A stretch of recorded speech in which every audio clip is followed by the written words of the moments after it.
The Titans are by far my favorite superhero group in the world. It's thanks to Devin Grayson's writing on it that got me into comic books to begin with, but the team has had its share of ups and downs. One of the ones that's gotten off to a rocky start is a relaunch of the Wolfman-Perez-era Titans into a new book called, of course, Titans. The book, when launched in the 80s, became one of the most popular comics at the time, and created some of the most classic comic storylines, including the traitor on the team with the storyline The Judas Contract, the epic superhero battle where all hope is lost in The Terror of Trigon, and it even finally brought Dick Grayson out of his role as Robin, creating him as Nightwing. The less said about the disco costume, though, the better. And it was fantastic because it was well written in the hands of Marv Wolfman and drawn by the always talented George Perez, who could draw 100 superheroes in a single page and yet still detail every one of them perfectly. So with such a fantastic legacy behind it to live up to, who does DC give the book to?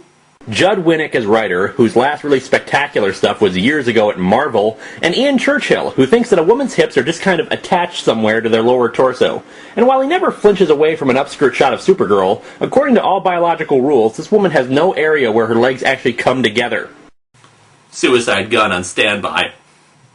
And while I will say that at the time of this video, the stories have suddenly gotten 100 times better, the first 4 issues still are terrible. How terrible? Well, I'll answer that for you by the end of this, so let's dig into Titans number 1. This is a great cover. Most teen books, when they start out, will tend to have a shot of characters running at the reader or simply posing dramatically. Heck, with a book like this, I expected to have these characters running at the reader in the same poses as they had in the first issue of the New Teen Titans. Going away from convention, this cover depicts the unity of 7 teammates bringing their hands together as one, and it's just beautiful, even if the physical proportions seem slightly askew. It's simple, it's colorful, and it catches the eye instantly. It's a pity that couldn't remain constant with the rest of the book. We open in Gotham City, where Nightwing is leaping off a rooftop, but it's kind of weird. For one thing, we're seeing Gotham during the daytime, and frankly, it looks pretty damn good. In the background, there's some rather unusual architecture going for Gotham, with spires that don't seem gothic or dark at all. In fact, while the colors are a little washed out, most seem to be green and blue buildings with lots of stained glass and spires that don't appear threatening in the least. Nightwing lists off the things he loves about Gotham. There's these Cuban meat sandwiches at a dump called Ibano's. Admittedly, it's hard to get the Cubans to go into the meat grinder, but there's the near-perfect acoustics at the Jonas Theater. Well, they were perfect ones, but then Phil Collins did a concert there, and it hasn't been the same since then. There's the 30-foot Robert Arneson statue of Muhammad Ali. How much you want to bet there's a Silver Age story out there where that statue comes to life thanks to aliens? As Nightwing lands inside a large building, he exposits that Bruce has set up a series of safe houses throughout the city where any of the Bat crew can crash, take a shower, and change clothes if they need to. He mentions that only a few people know about all of them, including him, Bruce, Alfred, and Tim. He also mentions that Barbara only knew about a few of them. Good to see that Batman is so trusting of his compatriots. In the first of what's going to be many full-page spreads, Nightwing suddenly starts running out of the room and leaps out the window just as the apartment explodes behind him. Okay, there are a few things wrong with this. First of all, there's nothing either on the first page or the second page to indicate that he saw a bomb, or that any kind of explosive had been planted in the room.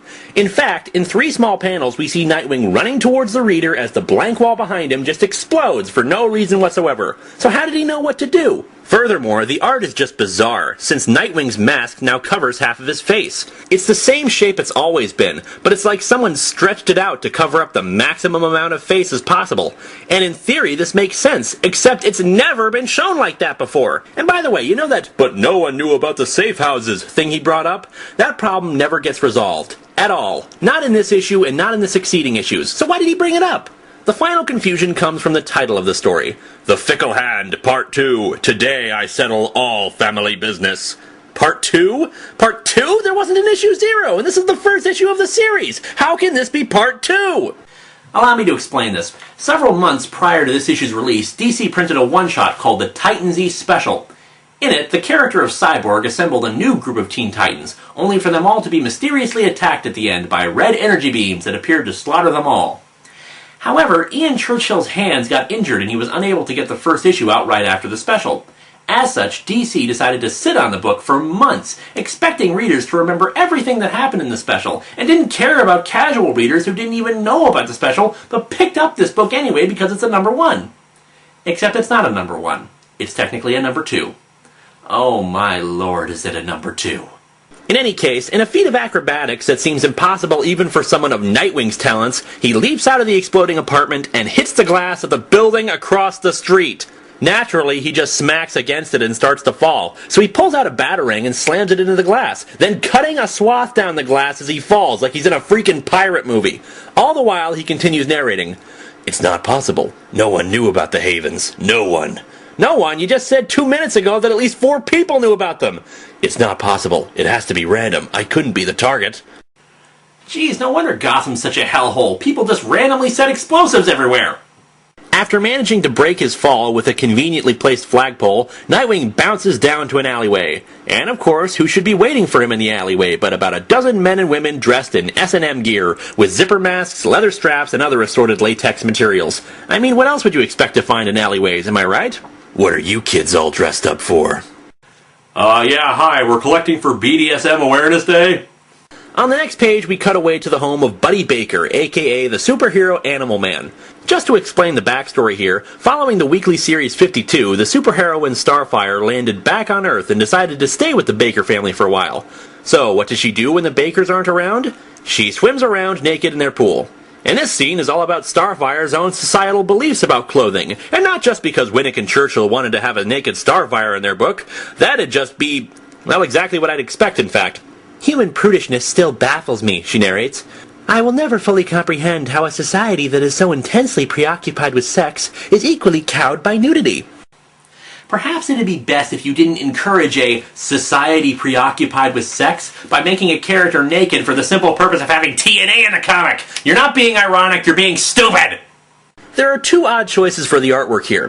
Starfire isn't colored orange gold like she usually is, but rather a dark shade of yellow.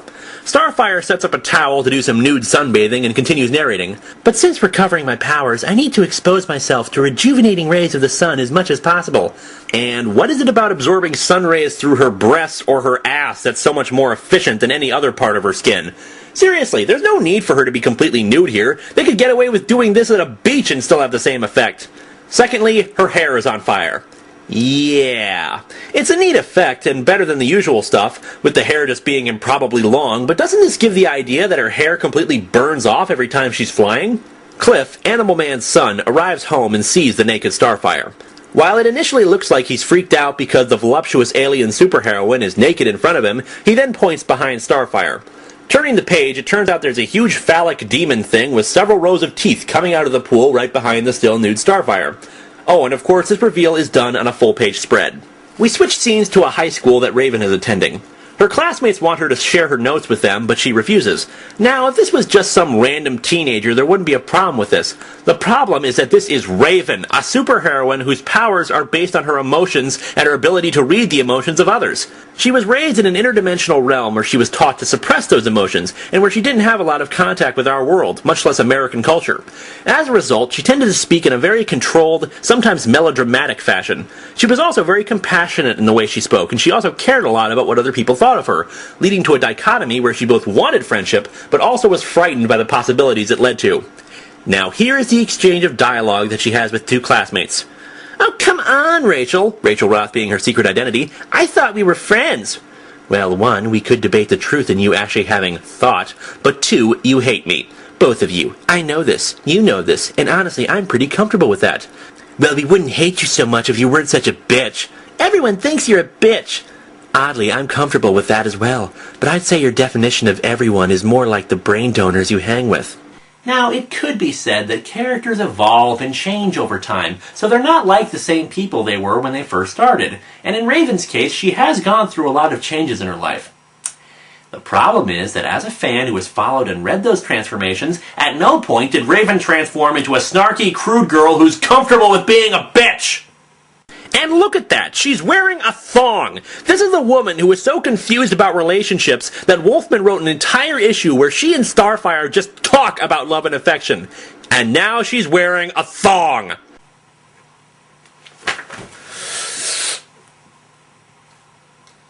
Ugh, God give me strength!